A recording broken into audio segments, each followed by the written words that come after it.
清香被人谋害了，在她即将赎身的前一晚，我一定要验明真相，一定要查出到底是什么人，逼得一个苦命之人到这种地步。而这对莫名冒出的兄嫂，背后究竟有谁指使？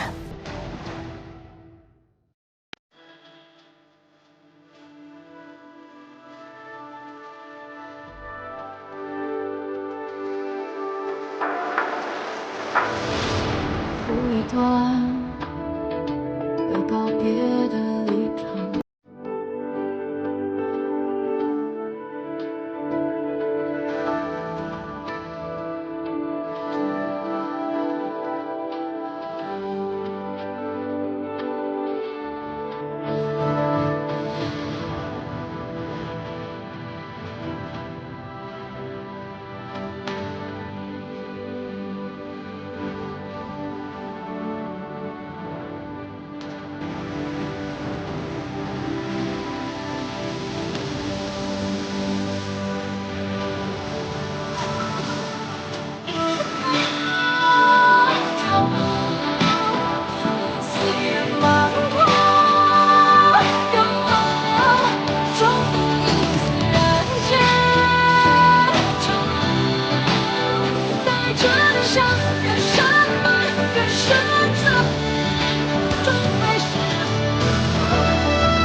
静香，这就是我亲妹妹啊！可香，我刚刚没搞错，这才是清香。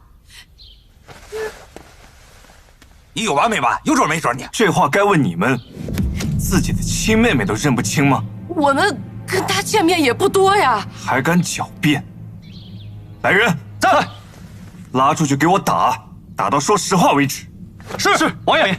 王爷，王爷，还是个大人物！王爷，走，王爷，走，王爷饶命！王爷饶命！我就是混口饭吃啊！混口饭吃？你们倒是好胃口，沾了人血的饭好吃吗？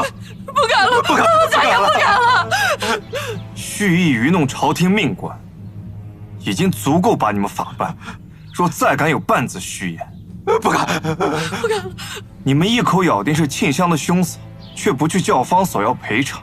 一心只想带走他的遗物，但他的遗物里并没有什么值钱的东西，说明这遗物的价值超过了他的本身。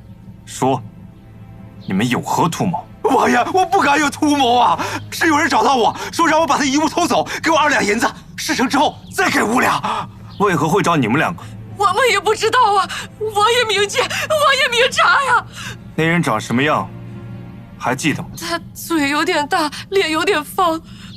还有，他打扮的像个鬼，说话像南诏口音。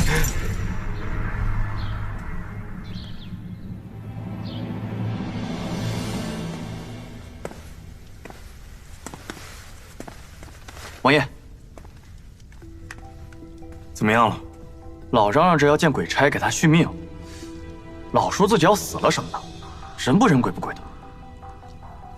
赵森瑶，你说的鬼差，真的是南诏人吗？鬼差，快把鬼差找来，给我续命！你觉得他敢来这里吗？还不如实找来。我说，他就是死了的神策军校尉周翰。周翰竟然是他，那你之前为什么不跟我们说？他是个死了的人呢，是鬼呀！我说了有什么用啊？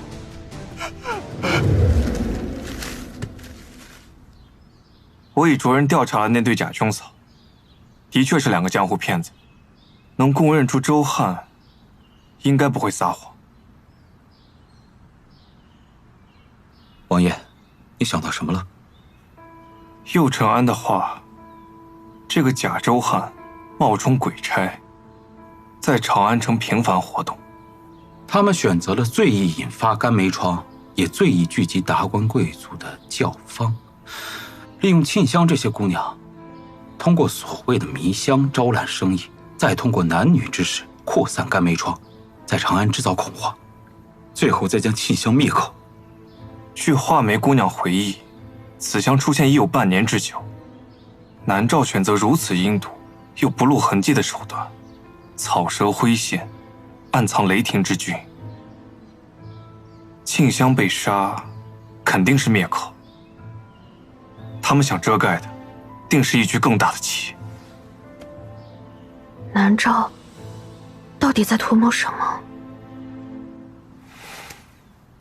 别怕，王爷，我只是第一次这么真切地感受到，你日夜忧思，是在担心什么，承担什么。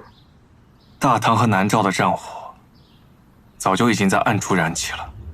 三法司的动作果然够快，孔雀指使我寻人去伪装沁香的兄嫂，我还不明所以，为何这点小事非要我亲自来做？他这是拿我当活靶子，吸引三法司的注意力，好将他自己藏起来。那大人现在岂不危险？好在我运筹帷幄，甩给他的鬼差去办。可孔雀行事从不与人商量，分明是没把您当同僚。同僚？想多了，在他眼里啊，你我都只是棋子，连人都不算。我很好奇，他究竟是何方神圣？接下来他又会搞出什么花样来？有件事情，我交代旁人不放心，还要辛苦你出京一趟。出京？做什么？找一个人回来。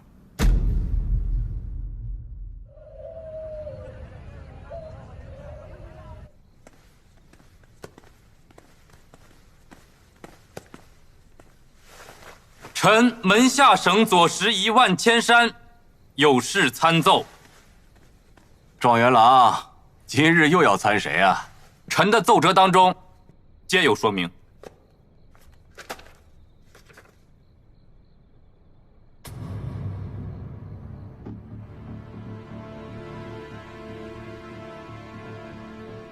万千山，你好大的胆子，敢污蔑安郡王妃和南诏王子！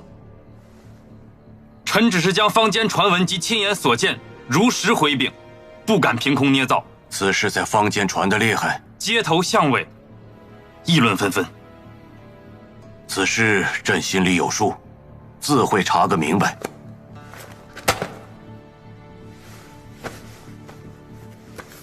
万千山，在此之前，别随意声张，闭紧你的嘴。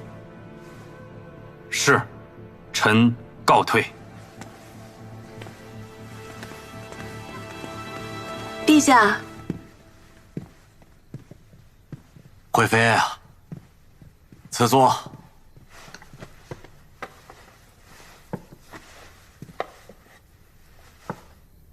退下吧。陛下，其实今日臣妾来是为了分内之事。近日朝廷贵妇间都有一传闻，起先臣妾并未放在心上，可今日传言愈演愈烈，臣妾担心影响前朝事务，这才不得不来禀明陛下。什么传闻？传闻说，安郡王妃和南诏正使有陈案，私通。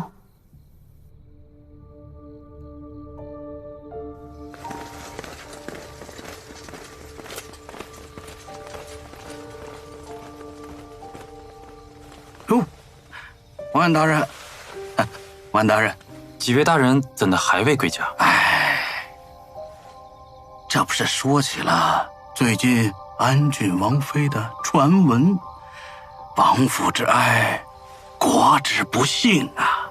你们也知道了？这坊间传得沸沸扬扬的，谁人不知啊？就是啊，可惜安郡王被王妃迷了心智，怕是要他三法司出手弹压，让此事不了了之。三法司奉陛下令为国效力，又不是他安郡王的私兵。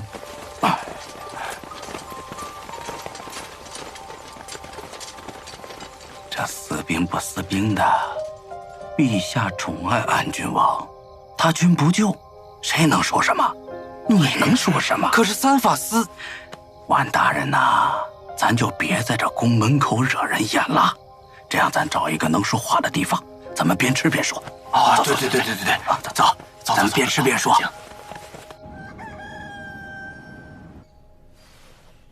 万千山参楚楚行为逾矩，与右陈安过往甚密，参你将三法司视为私兵，你怎么看？臣没什么看法。右陈安进入三法司，跟随楚楚学习，楚楚也是履行公务，每日忙得焦头烂额，还要为人师表，夙兴夜寐，还要遭人恶意揣测。你的意思是，万千山作为左拾遗，给朕禀报大唐事务，都是子虚乌有、凭空捏造的？臣不敢。只是万千山又与所谓的礼节大方，陛下英明神武，定不会伤了一颗勤恳为民的仵作之心。楚楚的事，咱们先不说。那万千山参你的，你又该如何解释？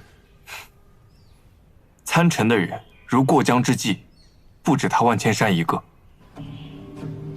吾奉王命召集诸位，此后言出令随，孰有违逆者、背叛者，杀无赦。是。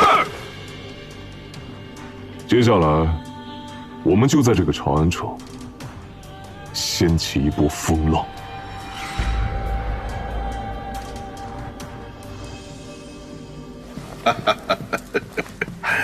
父王，父王今日何事这么开心？计划启动，静待将才陨落。恭喜父王！九州备战如何了？父王放心，万事俱备，只待父王一声令下。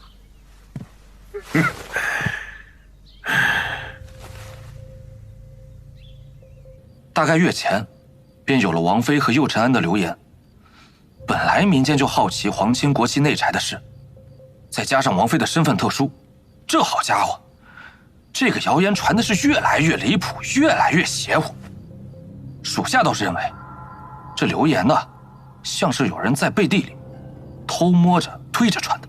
彻查此事，造谣者全部拿进三法司详审，传播谣言者同罪。是。王爷，如果这样做的话，恐怕有人会在背地里议论您以权谋私啊！哼，我什么都不做的时候，他们议论的还少吗？我此前坚信身正则明，但现在明白了，意图造谣你的人，从不在意你是否真的做过。楚楚是宫门中人，亦是皇亲国戚。造谣者还带上了南诏二王子，其心可诛。不查不足以正律法，护国威。他们不是最爱拿空穴来风的事情往楚楚身上扣吗？本王只是按律行事，已经是便宜他们了。属下明白。先抓他几个杀鸡儆猴，然后那些碎嘴的有一个算一个，谁都跑不了。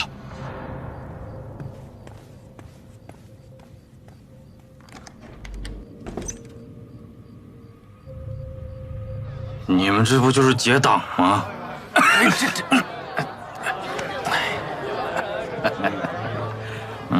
哎呀，万老弟呀，此言差矣，我们是被你鼓动，才敢不畏强权呐。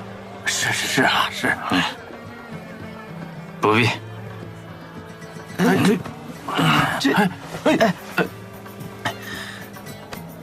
我乃门下省左拾遗，理应监察百官，维护朝堂清明。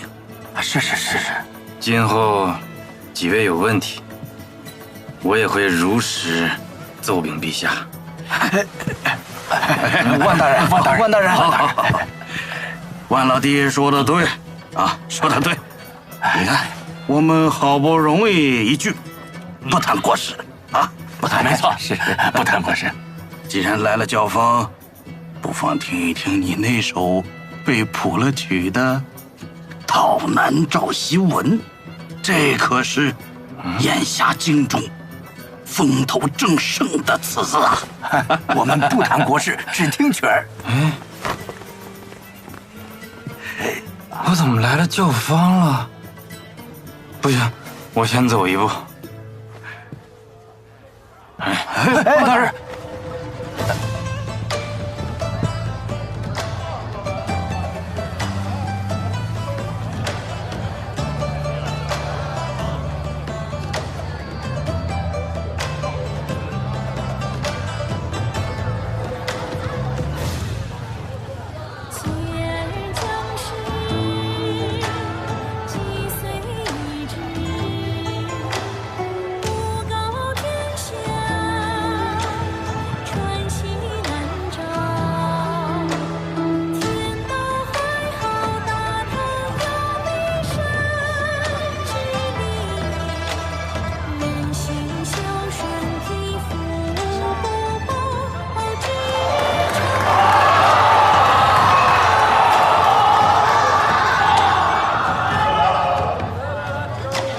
我泱泱大国，前途之系，悠悠万世，民之所向。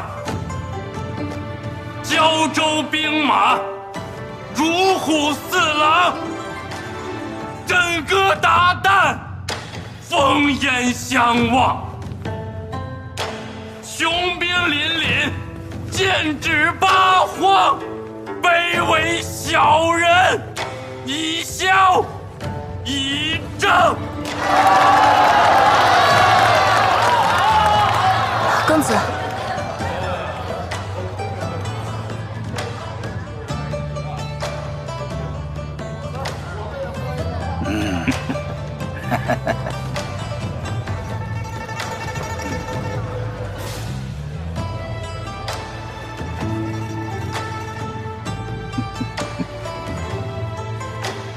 比山川浩，赤胆吞日月，披甲奋前行，祈念一身名。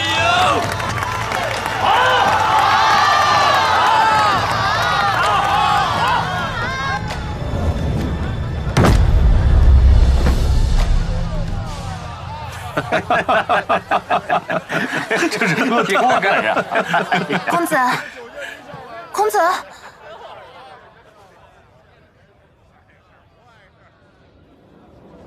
没气儿了，死人了，死人了！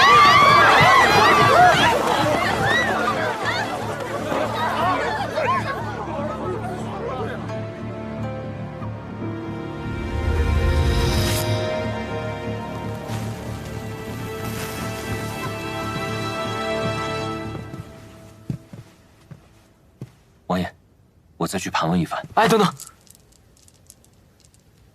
又是干梅疮。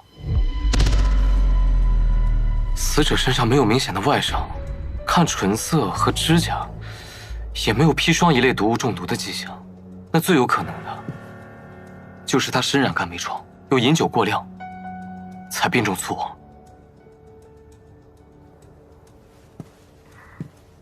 不直接接触尸体，很难查验清楚。我还是想看一下。听你的。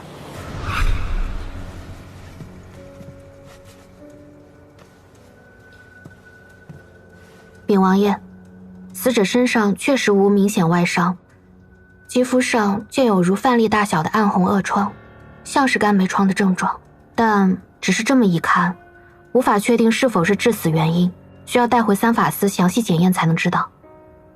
不可能！赵校尉匆匆赶来，出言何意？你们说万千山是患干梅疮暴毙而死？目前尚未确定，需要进行详细检验。万千山这个人，最是古板教条，别说染上肝霉疮，就是连个相好的女子都未曾有过，不可能染肝霉疮。他在众目睽睽之下猝死于教坊，你若真想为他保全名声，便让我将他的尸体带回三法司，查验清楚，还他清白。安郡王有所不知，我与万千山是同乡，又是同一年考入京城。他出身寒门，家人不懂朝中之事。万伯父托我在京期间照顾其周全，虽我二人在朝中政见不合，多有矛盾，但万兄现在溘然长逝，我必然遵守承诺。过往之事已不可追，我们只知道你们二人是死对头。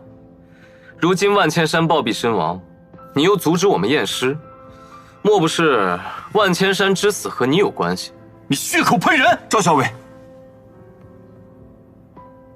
二王子，慎言。赵校尉，此事你不应该插手。你要知道，若不查验万千山的死，便不能以凶案进行调查处置。你说你能替万家做决定，但若其中真有冤情，凶手便会逍遥法外。你如何向万家老父，向万千山交代？王爷说的是，那我即刻修书请示万兄家乡的父亲，再做定夺。到那时恐怕尸体早已腐烂，没法检验了。可怜万千山死前为国鞠躬尽瘁，死后却连件合适的殓服都穿不上了。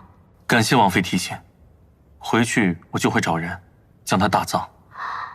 赵校尉可能不懂，入殓者的衣服最好在死前就穿好，这样最为熨贴。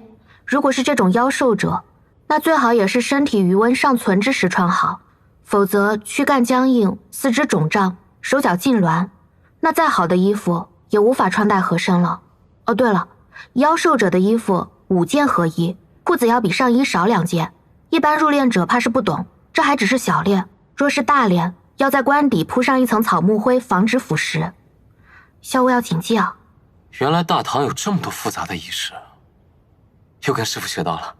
这还只是九牛一毛，像左拾遗这样的官职，入殓的要求怕是能出一本书了。若不是入殓的经验丰富，这些细枝末节是很难注意到的。是，这可有些难办。我大唐乃是礼仪之邦，这些文人又最讲究礼仪，遗漏了一点，怕左拾遗的身后事要被同僚笑话。王爷，咱们走吧，就不打扰赵校尉入殓了。等一下，请王妃指导入殓。王妃公务繁多，在下谢过王妃了。按照传统，需要亲人为亡者更衣。陈峰，速去西市买最好的入殓服来。是。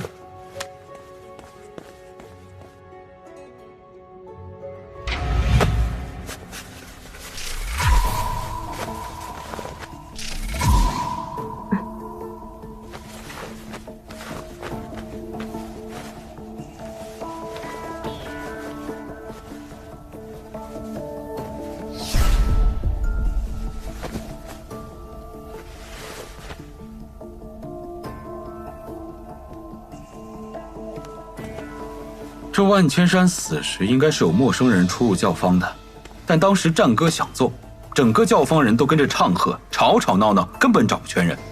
我算是看明白了，这教坊司啊，跟我犯冲，去一次多一趟差事。王爷，王妃已经验过万千山的衣物，命属下将检验单交给你。王妃呢？王妃说她接触过死者的衣物，担心身上会有疫病残留，决定先沐浴更衣，今夜别宿在别处，让王爷自行休息便是。我去看看。哎，不许去！你身子怎么样，你自己心里不清楚？本来就比寻常人要弱，楚楚想得周到，处理这些事情也有经验，你就别跟着掺和了。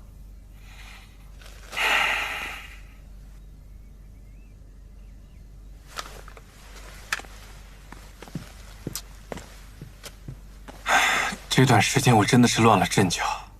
王爷，这就是你的不对了，不能因为楚楚整天念叨玉面判官，你就真的把自己当神仙了。你心悦楚楚，被牵动喜怒哀乐，这是正常的。我倒是觉得你这3年过得更有人气儿了。你现在越来越有景阁老的气质了。你呀，就是习惯把什么都往自己身上背。从前背着我，背着冷月，背着三法司，背着驸马的冤案，如今背上楚楚还不够，想把整个大唐背身上。你就不能想着把我们从背上拿下来放在身旁？你得相信我们能从你的负担变成你的助力。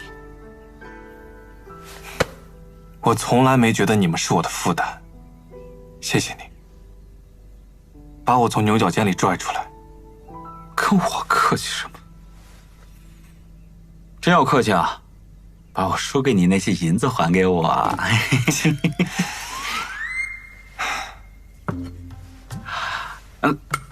滚！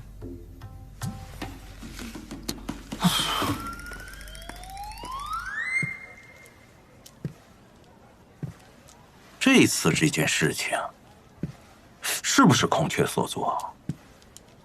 咱们没有收到消息，还不确定。如果这次又是他，那他的胆子是越来越大了。他把这个坑挖得越来越深，回头他在暗处跑了，不会拿我们来填坑吧？三法司那边有什么动静？赵凤鸣坚持入殓，萧锦瑜也只能放了尸体。眼下还没有别的消息。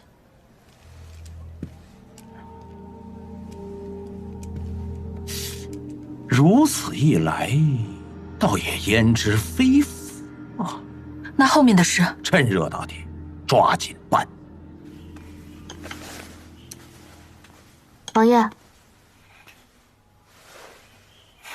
三法四五做楚楚，知法犯法，该当何罪？我做错什么了？说好了互不隐瞒，坦诚相待，谣言的事情却不告诉，难道不是知法犯法？王爷，你在意此事啊？我是在意你。来，坐下吃点东西。这件事情起初是有点生气，但是事情一桩接着一桩，一不小心就给忘了，回来就忙着验尸，更顾不上那些流言了。现在想想，把那些嚼舌根的人捏在一起，也没有验具尸体来的重要。楚楚，你是旷野里的乔木，值得更宽广的天地。你放心，此事我一定会查清楚。乔木不惧任何风吹雨打，但是也不应该让蝗虫攀咬。王爷，你哪学来的这些话？谢谢你。吃饭，来。不过，我跟万千山由此过节，还方便继续查他的案子吗？你觉得他还有可查之处吗？万千山染肝梅疮的病程，还值得推敲。怎么讲？他虽然醉酒，却没有酗酒而亡的特征。若真是因为肝梅疮并发而亡，可他身上的恶疮，才只是刚发不久的样子，不足以受酒气催发危及性命，所以，便只剩下一种可能。什么？他用来治疗肝梅疮的药。市面上治疗肝梅疮的方子，没听过酗酒会丧命的，除非有人在他的药里动了手脚。可是他的贴身衣物上并没有看到任何沾染药膏的痕迹，也可能他从没涂过药。但是在他的外衣上，我发现了少量的白色粉末。万千山为人刚正，恪守律法礼节，严以待人，对己更甚。他不是留恋烟花之地的人，或许连他自己都没有想到，自己染上了肝梅疮，自然不会涂药。所以你从他贴身衣物上找不到药渍。我对比了市面上肝梅疮的外敷用药，并没有白色粉末状的。虽然现在我还不能确定，但是人死并非如灯灭，随着时间的推移，尸体会不断的发生变化，再加上现在天气正热，如果不及时检验，很多线索会随着尸体的变化稍纵即逝的。你放心，我已经让景逸去梳理排查他的亲朋旧友，若是能从其中找到一些疑点，或许有可能把他的尸体带回来。王爷也觉得万千山的死可疑，不止，我怀疑他的死和庆香有关联。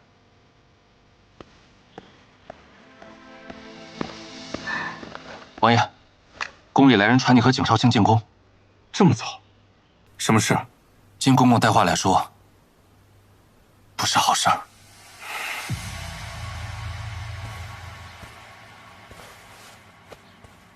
听说你们几个最近沉迷教坊，频繁出入，纸醉金迷啊！陛下，我们是去查……少在这狡辩！你们上次去的时候人还没死呢，你们是不是查案查久了，跟阎王爷爷有交情了吧？什么时候死人还得提前跟你们知会一声？若不是有陈安为你们澄清原委，朕非得把你们送到京郊采石场挖几天石头去。陛下，外臣在三法司这些时日，亲眼看到安郡王、景少卿他们废寝忘食，克己奉公。外臣只是不想让好人蒙冤。还有，昨日楚楚说万千山可能身染肝霉疮，他知不知道？他这么一句不清不楚的话，能引起多大的风波？陛下，楚楚只是行仵作之。朕不听这些，朕只知道，京中一夜之间有了传闻，都说长安城就是个安乐窝，多少达官望族身染难言之症，危害国祚，参你们的折子都快把朕淹了。陛下，肝霉疮本就是隐症，患者往往讳疾忌医，极难发现。如今先后出现沁香、赵三瑶2例病患，及万千山1位疑似病患，说明此症在京中确有蔓延的苗头。若能让人们警醒，让更多人免受其害，是好事。你少在这强词夺理。陛下，外臣认为安郡王说得对，事情已经发生了，不如就把握时机，由官府出面，向百姓讲解防治肝霉疮的常识。百姓越慌，他们气得就越牢。此举不妥，这只会逼得百姓更加不敢声张。右承安说的也有道理，此症扩散极快，不清理一番，总有隐患，釜底抽薪才能及时治理。那陈回三法司再仔细斟酌，尽快拟出个章程来。景逸、右承安，你们2个先退下。是。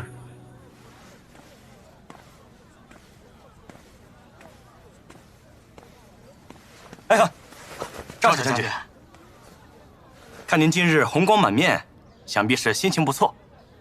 哎呀，那万千山与您本是同年的文武双状元，却不曾想自命清高，平日里处处挤兑于你，没想到他自己呀，先死于肝霉疮之手啊！啊，真是可笑，可笑啊！还是赵小将军慧眼识人呐，难怪往日你总瞧不上他。这赵小将军在军中那是日夜操劳，为国为民呐，哪像他只会动动嘴皮子罢了啊！就是嘛。那日三法司并无定论，安郡王妃也只是说疑似。怎么，你们比安郡王还厉害？就凭一双耳朵一张嘴，就能断定万千山死于肝霉疮？我们是……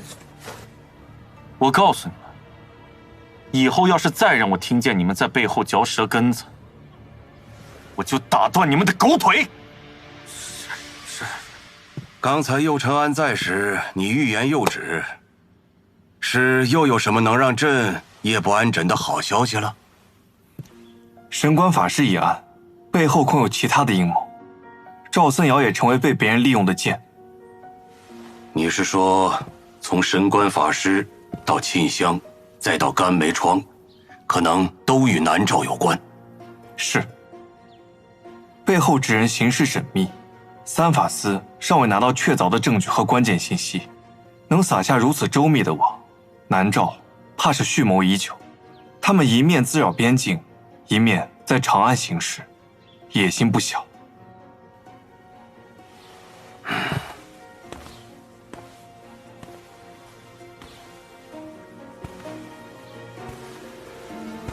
南诏垂涎我大唐之心昭然若揭，可我大唐的儿郎们还躺在昔日的盛世中做着美梦。大唐太久没有正经打过一仗了，老将们死的死，伤的伤。纵有锦离这样的有志青年，毕竟还是缺乏作战经验。陛下所言甚是，兄长也由此担心。还有一人，曾与南诏多次交战，熟悉南诏的作战路数。骠骑将军谢怀定。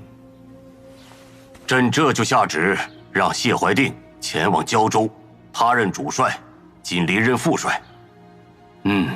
这样甚好。至于你，陛下，臣肩不能扛，手不能提，恐怕不能在战场上替陛下分忧了。萧锦约，谁让你上战场了？朕说的是楚楚的事。虽说万千山有些古板，但楚楚最近确实是3番5次出乱子。朕希望你能好好劝劝他，让他离开三法司，这也是为他考虑。臣明白，但臣以为，楚楚先是陛下亲赐的仵作，而后再是臣的夫人。楚楚身为仵作，恪尽职守；身为王妃，她悲悯百姓。她是谣言的受害者，不应该再为此付出代价。臣自问不是一个好夫君，但不能不做一个好上司。还望陛下体察。朕体察有何用？不想让楚楚处在风口浪尖之上，你就得好好想想，怎么逆转风向，怎么调转悠悠众口。是。逛街？好啊。上次我跟冷月去，看见东市新开了一家糕点铺子，当时排队的人太多了，都没来得及买。这次正好去看看。怎么了？你干嘛这么看着我？其实今日逛街还有另外一个目的。什么目的啊？